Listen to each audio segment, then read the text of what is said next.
Aquí aparecen los integrantes de la Junta. Dejo un poquito para que lo vean. Esto es lo que dice. Si nos damos cuenta, hay un canónigo. El que empieza todo, culpable de todo, es Vicente Agut.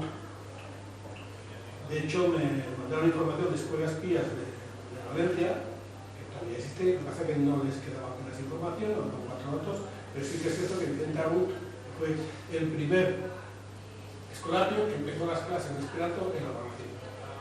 Empezó las clases y se apuntan otros canónigos, que son una propiedad, notario, y la gente ya de un nivel intelectual elevado, son gente que tiene económicamente tiene dinero, los canónigos también la formación, latín, y estos señores se reúnen y forman el primer grupo esperantista del mundo.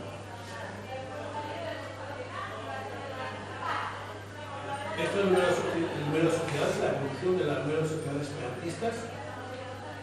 Teruel son 16, en 2006, en 2007 son 17, de que sí que hay grupos esperantistas, en Teruel sí que abundan. A mí no llega a alcanzar en esas fechas, un poquito más adelante, un año más adelante, ya hay un grupo que no. Aquí aparece un poco el perfil profesional de los esperantistas de la provincia de Teruel, abogados. Nos damos cuenta, sacerdotes, 13 sacerdotes. Ese es el perfil militar de todos, pocos profesores también abundan, la mayoría son profesores, pero la mayoría del perfil sociológico de los integrantes. Bueno, y en Teruel capital, ¿qué? En capital, el gran adalid del esperanto es Julio Belenguer. Julio Belenguer practicaba el humanismo que dice Julio Belenguer se escribía, una de las canciones lo tenían y tiene todavía los esperantistas, lo que menos, pero ahora es el escribirse postales. Este señor tuvo una colección espectacular de postales que las expusieron en Teruel para que se vean en una exposición que se hizo en 1917. Y este señor se campeaba con gente rusa. Incluso ayudó a una familia rusa que lo estaba pasando muy mal. Y él hizo una colecta en Teruel para enviarle el dinero a Rusia, a esa familia. Eso es humanismo. Eso es el amor a las ayudas, la fraternidad, que decía Alberto. El esperanto no solamente es una regla gramatical, es lo que ha dicho Alberto, sino también esa ayuda a los demás, colaboración con los demás, amistad con los demás. Este señor daba clases gratuitas en su casa, en la calle San Esteban, a la gente que quisiera aprender esperanto. Este hombre acudió a París, a 1910, creo que era de París. Es decir, era una persona que vivía por y para el esperanto. Incluso estuvo en Valencia, cuando llegó también por la Valencia, también estuvo Julio Belenguer. De hecho, esta es una necrológica que le escribe la Subhispana. Cuando murió, la Subhispana le hace esta necrológica a Julio Belenguer. Él publica también en la prensa, publica aquí en esperanto. Es una junta que era empleado de Hacienda y era de aquí cerca de la provincia. Lo que pasa es que su familia se trasladó a Perú. Bien, aquí ya aparece un poco de los datos que estoy comentando. Fue miembro de la Sociedad Española de Esperanto. Estos años atrás le hicimos un homenaje a Diego Reyes, este hombre, ya realmente el introductor de Esperanto. Se dice que este vino de Esperanto de Albarracín. El Esperanto había llegado a Albarracín y de Albarracín había bajado a Teruel a través sobre todo de la figura de este personaje, Julio Belenguer. Bueno, estos son de los hispanos. El grupo de Teruel. ¿Hay un grupo de Teruel? Sí, yo creo que debe haber un grupo desde 1906. Es más tardío, claro. Se reunían a la plaza de San Juan, y en 1909 se da un curso en el instituto, pero de forma altruista y sin más. Y aparecen ya dos mujeres, que aparecen por varios nombres. Gregoria Pérez y José Fernández, y un niño feo que sería el hijo, creo que era un hijo de yo no era hijo, era un hijo de Bien, él pertenecía a la sección de Bantina de Esperanto y luego pasó a la de Zaragoza. Cuando se crea en Zaragoza la asociación esperantista, pasó a la de Zaragoza. Bien, estos son los esperantistas de la Junta más o menos de Teruel. Si nos damos cuenta, el perfil también son de catedráticos, profesores, abogados. estos no son proletarios, no son trabajadores de campo, no son trabajadores de fábrica, son gente intelectual, son gente con formación. Ese es el perfil como esperantista de estos primeros. Luego cuando venga la República, cuando venga la Nación, ya veremos muchas cosas, ¿no? Antes de proseguir, quiero decir que esto es una introducción al esperanto, no es una tesis doctoral, sería una tesina, o más que una tesina quizás, el libro estaría por ahí, esto sería un punto de partida para hacer una tesis doctoral seguramente posteriormente. Ya lo digo porque aquí en las épocas de la República y la Guerra Civil sería cuestión de estudiarlas más a fondo. En principio, esto sería un poco los orígenes, los primeros momentos del esperanto, ¿de acuerdo? No pusimos aquí fechas, normalmente pongo las fechas de mis libros, pero aquí no pusimos fechas de que abarcase el periodo. Bien, estos son los esperantistas de Teruel. Esto es en San Julián cuando se hizo el congreso, se dedicó una glorieta al esperanto.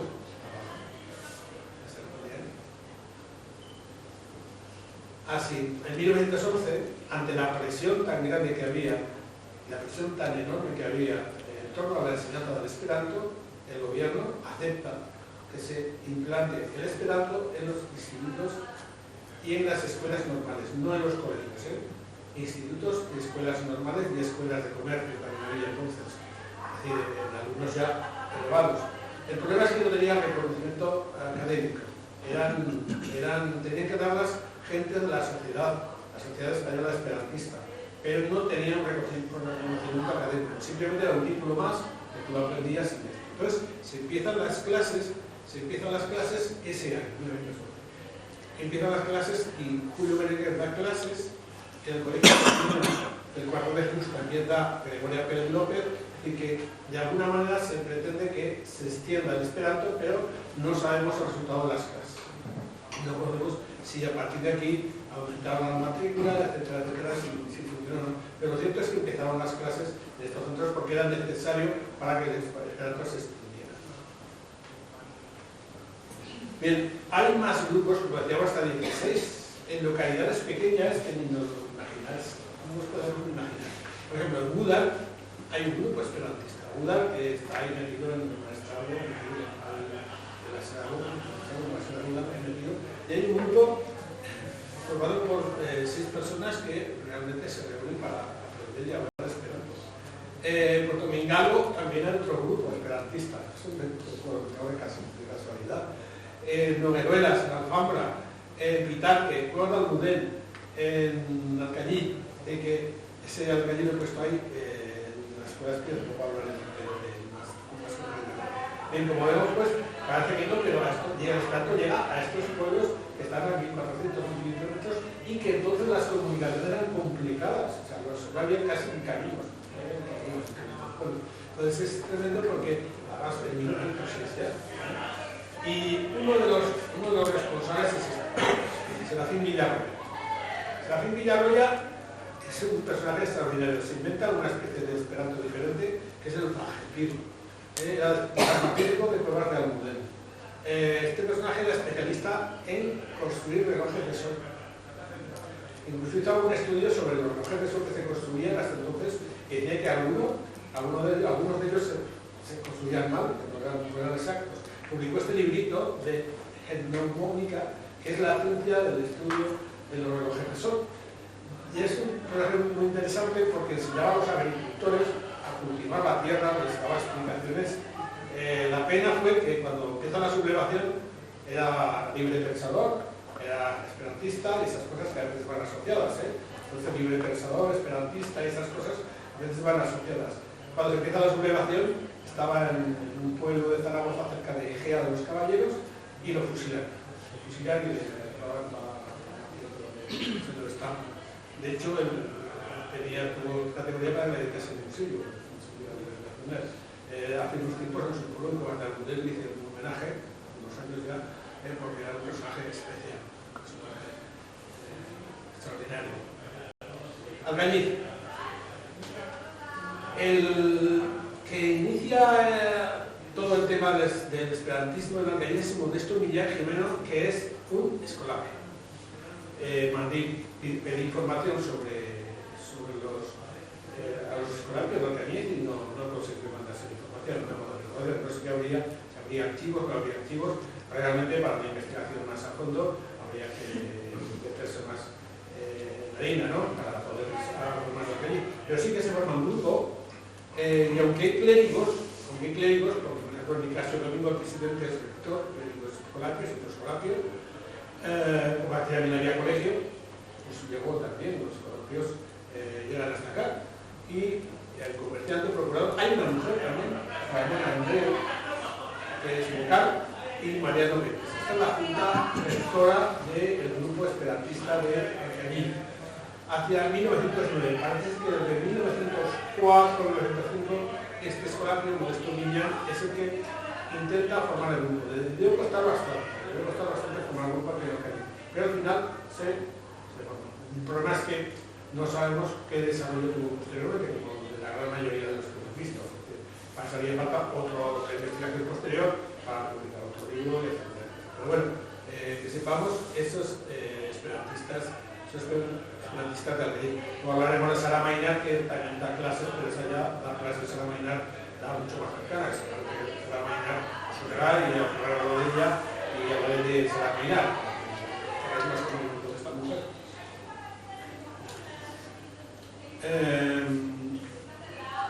Bueno, el movimiento obrero casi me lo voy a saltar.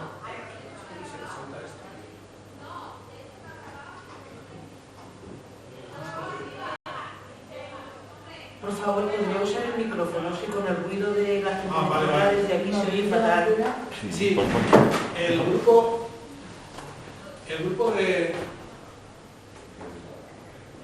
de Alcañiz no tiene nombre religioso, pese que había religiosos, el nombre es Polusa Estelo, estrella polar, es diferente, y por lo menos el nombre no es religioso, por lo menos el nombre no es religioso.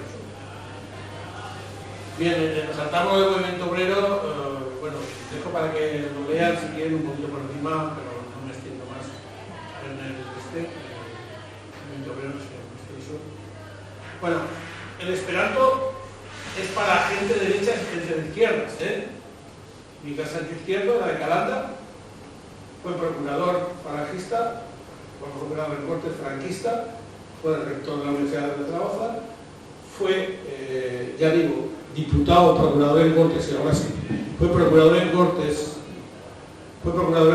de franquistas, es un personaje asociado a Acción Católica, un personaje muy de derechas, a la derecha sin apurar, y era un gran especialista en Esperanto.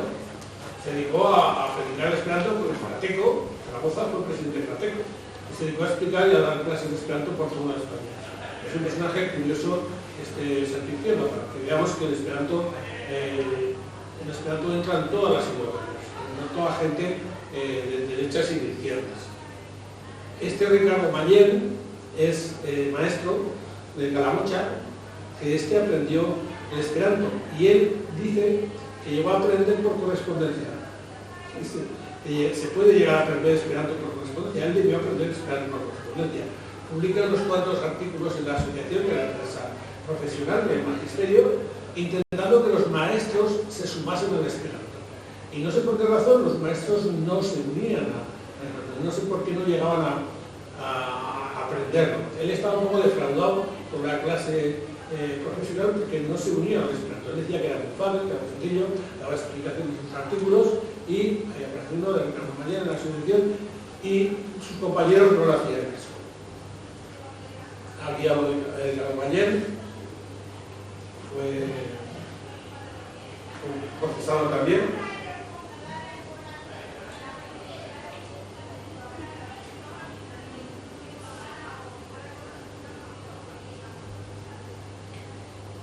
Bueno, otro es espectacular, Francisco Azorín. Francisco no tiene nada que ver con el escrito. Francisco Azorín era de Monforte de Loyola, por ejemplo, aquí en el límite de la raya de Teruel. Es arquitecto, trabaja en Córdoba, hizo un proyecto en Teruel, los dos.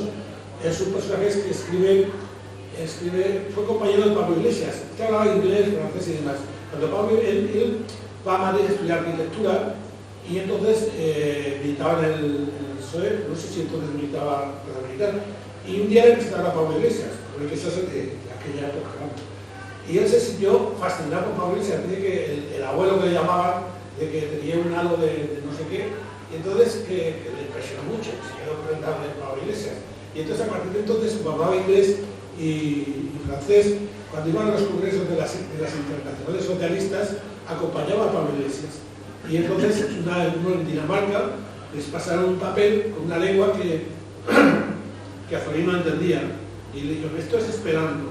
Y a raíz de eso empezó a aprender esperanto Azorín y escribió un diccionario de arquitectura, escribió una cantidad de obras, tiene Azorín, ¿para qué? Y aparte de todas ellas, aquí vamos en datos. Al iniciarse la ser socialista, al iniciarse la guerra, se marcha rápidamente. Había llevado a su familia de Córdoba a Málaga, estaba en Málaga, él quería volver a Córdoba y le dijeron que volver a Córdoba porque a los franquistas se habían ido a Córdoba. Entonces subía hacia Barcelona y de Barcelona pasa a Francia y de Francia pasa a México. Escribió muchísimos artículos, las notas esperantistas y las socialistas. Se pueden leer las notas esperantistas en internet también. El socialista está digitalizado y se pueden leer las notas esperantistas de Azorín en internet. Aquí aparece en México, en una reunión de esperantistas, es este de bigote, el mayor. Aquí aparece en Xochimilco, en las arenas también, esta es una zona preciosa de esas cosas. Aparece a la derecha. Es el general de izquierda que Mangada, Julio Mangada. El bigote es Julio Mangada en las respectivas y demás. El homaranismo que hablaba yo. Aquí hay otra historia del homaranismo, que es cuando acaba la Primera Guerra Mundial, hay muchos niños que son huérfanos,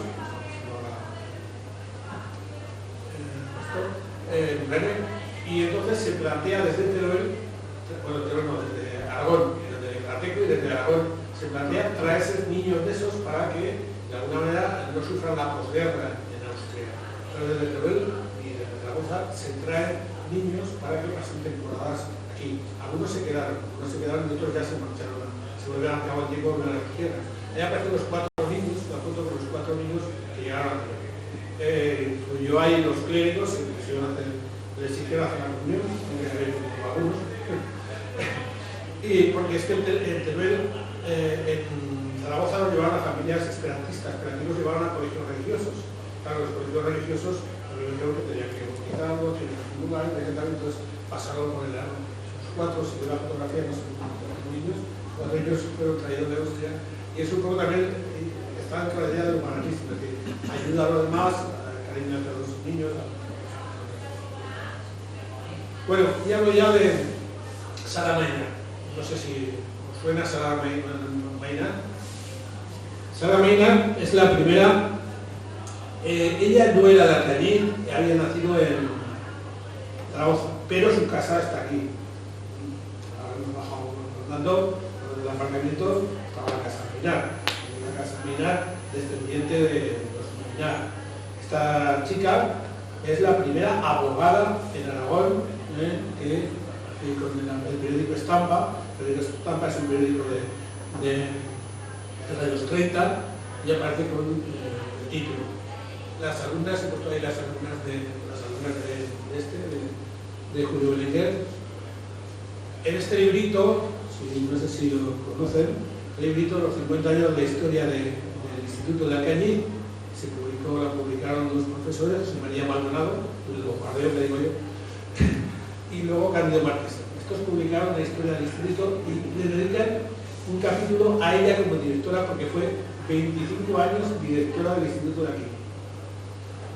No sé, 25, 24 meses, pero más de 20 años directora del instituto. Ese otro libro, Mujeres Aragonesas, de Lola Campos, también aparece Sara Mayna.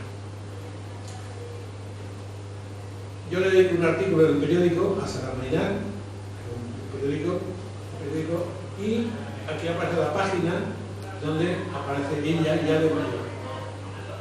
Fue teniente alcalde del Ayuntamiento de Alcañiz en los años 70. los años 71, 70, 72, aparece como teniente de alcalde. Esta es una foto de ella ya de mayor, Sara Maynard Escamilla. Este es su expediente académico de la Universidad de Zaragoza. Ahí a la derecha, aquí a la derecha, es el expediente académico de Sara Maynard. Estos son dos periódicos que se editaban aquí en el Instituto Laboral. Se llamaba Instituto Laboral al principio. Hay que decir que Alcañiz siempre intentó tener un instituto de segunda enseñanza.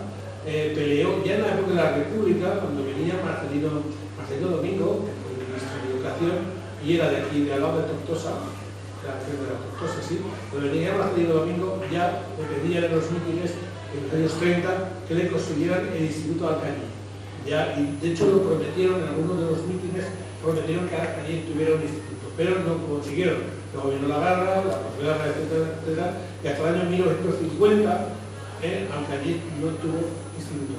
¿Y quién fue la primera directora, el primer director? Sara Maynard.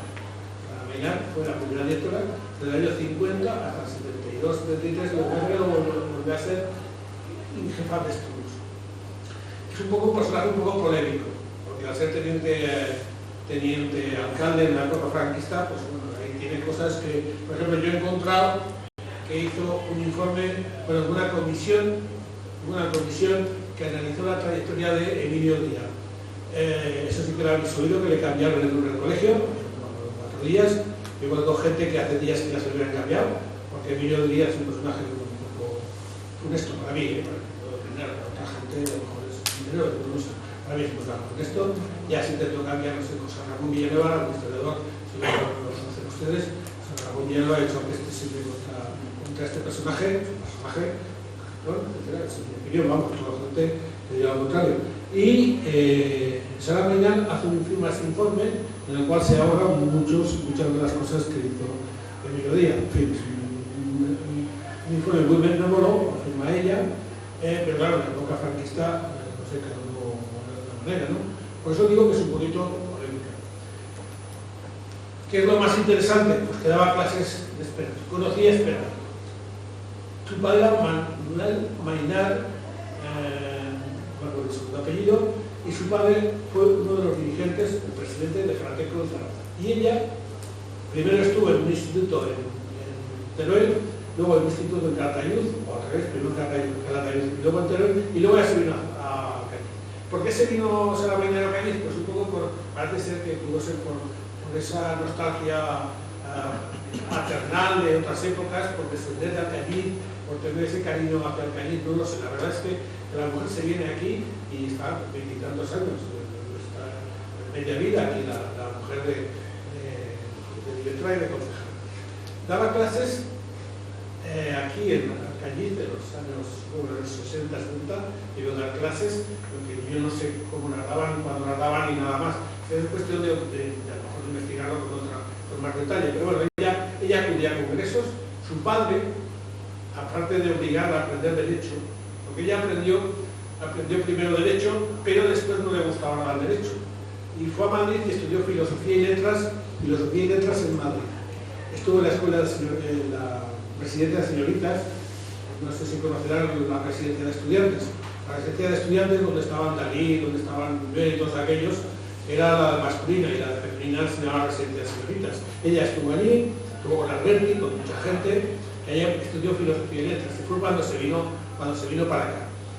Y aquí es cuando empezó a dar clases de esperanto. Acudía a congresos, participaba en todo tipo de actividades esperantistas, es decir, que es una persona a estudiar sobre el esperanto en los años 60, 70 aproximadamente, cuando se instala aquí. De hecho, hubo un homenaje que le hicieron los esperantistas de Zaragoza. Se vinieron de Zaragoza en autobuses, vinieron hasta Alcañiz para homenajearla por la gran labor difusora que hizo del esperanto, de la gran actividad que desarrolló. Hay uno de los congresos que yo creo que fue hasta Japón, fue algún congreso de esperanto. Y nada más. simplemente les pongo un texto para que lo lean de unas profesoras del Instituto Goya de Zaragoza, que hablan de Sara Maynard. Sara Maynard lo pueden leer perfectamente y con esto...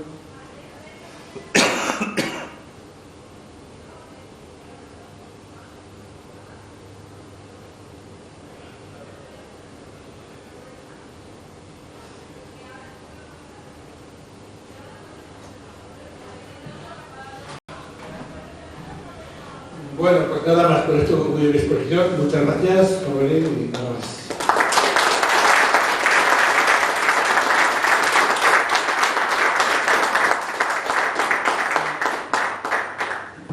Si quieren que comentemos algo o tienen algo, sí, igual.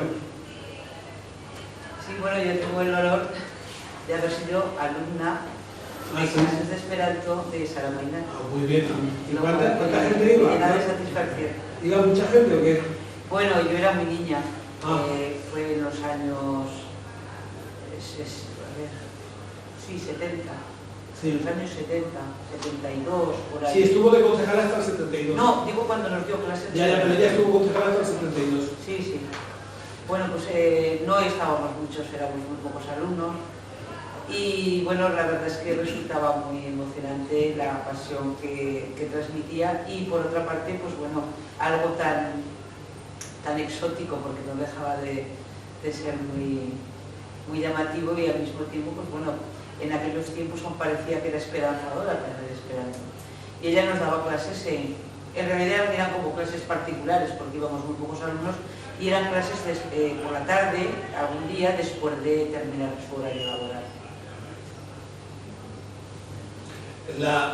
Tengo el cuaderno el cuaderno con las clases, y quería traerlo porque sabía que me gustaría, pero lo tengo tan bien guardado que no lo encontré. Seguro que no lo he perdido, de eso doy fe, pero debe de estar, en fin, en algún sitio muy secreto, pero lo encontraré, lo aseguro. Lo guardo, de verdad. Pues ella tenía mucha aceptación popular, quería mucho la gente, según dice todo el mundo. De hecho, yo, cuando la eligen a ella teniente de alcalde, alcaldesa, no sé qué grupo se dice, no sé se dice. Cuando a ella la eligen por una abrumadora mayoría, la eligieron, no sé, es que en aquella época era el tercio familiar, el tercio no sé qué, el tercio sindical, y a ella la eligen, pero una mayoría enorme. De hecho, yo creo que no fue alcaldesa porque en la época estaba, ahora sería alcaldesa. De alcalde, seguramente eso. Y la quería, era muy popular, era una persona que la quería muchísimo, ayudaba mucho a las niñas. Recomiendo libritos de los 50 años del Instituto del Cañiz, porque hacen ahí un retrato muy curioso. Ella no vivía en la casa esa, ella no vivió, vivió en un hotel. La calle Alejandría.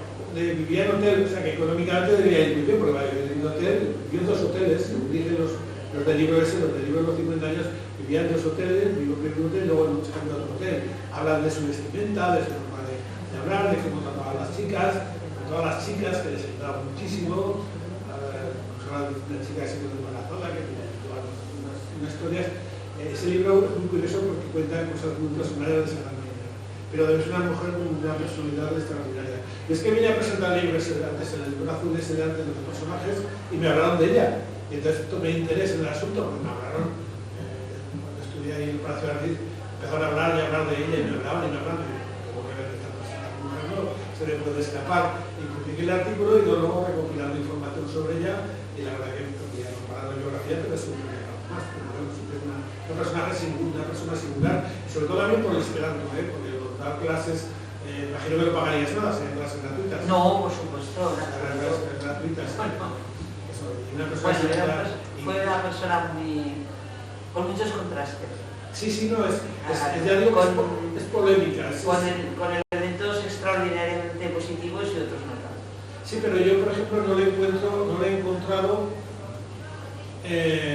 no sé si muchas vinculaciones con el falangismo, el régimen tal, no le he encontrado muchas cosas. Que es verdad que lo del mediodía y algunas cosas más, posiblemente, pues eso, la época que ella vivió, pues contaba los experimentos del ayuntamiento, pues si las sabes, esas revistas que aparecen en La Rosa, Laia y otra, semilla, siembra y la otra